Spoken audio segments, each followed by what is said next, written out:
Did you know that the British monarchy is the single most cursed institution in the history of the human race? Indeed, from all the way back to before the Norman invasion, there has been a curse on the monarchs of England. A terrible curse. It started when the English rose up and massacred the Norsemen who had settled in the parts of England called the Danelaw. One of the Danes, a practitioner of the Norse Seidr magic, cursed the English to have their kings turn evil, no matter how just and good they might once have been. Curses like this takes a good deal of time to come true. And had this first curse been the only one, perhaps England would have been conquered and destroyed. But William the Conqueror took England from Harold Godwinson in 1066, and the Normans ruled.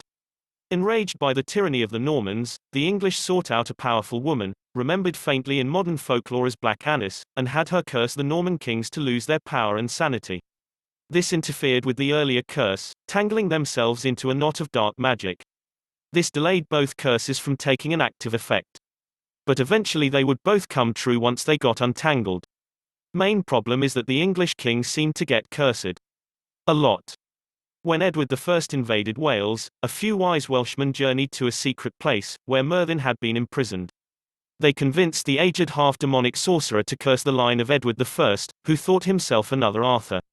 Merlin, or Merlin as he is known today, cast what magic he could to damage the royal line, and said that the curse would only be lifted when the rightful king himself came back. During the 100-Year War, the French Dauphin had the line of British kings cursed to be cruel, wicked, impotent, and hundreds of other things which were relatively unpleasant. And for a while there, the English monarchy had no new curses placed upon them. And eventually, the curses finally manifested, around the time Henry VIII sat on the throne. He cast aside his first wife. He had only a single weak trueborn son, two daughters, where one was crazy and bloodthirsty, and the other was ruthless, pragmatic, and partially mad. Henry cast aside the church. He was responsible for involving England in the bloody religious conflicts of that era.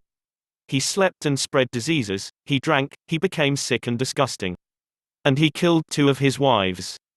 Until the Scots cursed Elizabeth, his second daughter, only child of his second wife Anne Boleyn, England was heading down a path of destruction and blood. Because the new curse tangled up all the old ones. This stabilized the British monarchy for a while. And as the Irish cursed all of England during Cromwell's tyranny, as the slaves taken by Britain to the New World cursed it, as the natives of that New World cursed Britain, well, the curses kept piling up. Never able to manifest because always, new curses were added to the pile. Britain has the singular honor to have it and its rulers cursed by nearly every culture and tradition under the sun. From the multiple curses from their time ruling the Raj, from the curses of the Empire of China, to the curses and black spells sent against them by their ancient enemy of France, when they sheltered the French nobility during the Revolution. Every tribe which had some power to them in Africa, cursed the British. Even as the magic began to wane from the world over time, the curses on the British monarchy were self-reinforcing, constantly tangled up with new curses. Eventually, sometime around the end of the First World War, magic had ceased to exist in this world. It had all been sucked into the unending curses of Britain. And as no new curses could be set upon Britain, slowly, during the 20th century, the curses began to coalesce, harmonize, merge.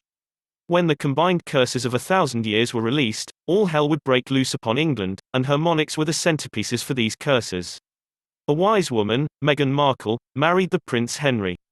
1,000 years ago she would have been a powerful priestess or shaman, with much magical clout.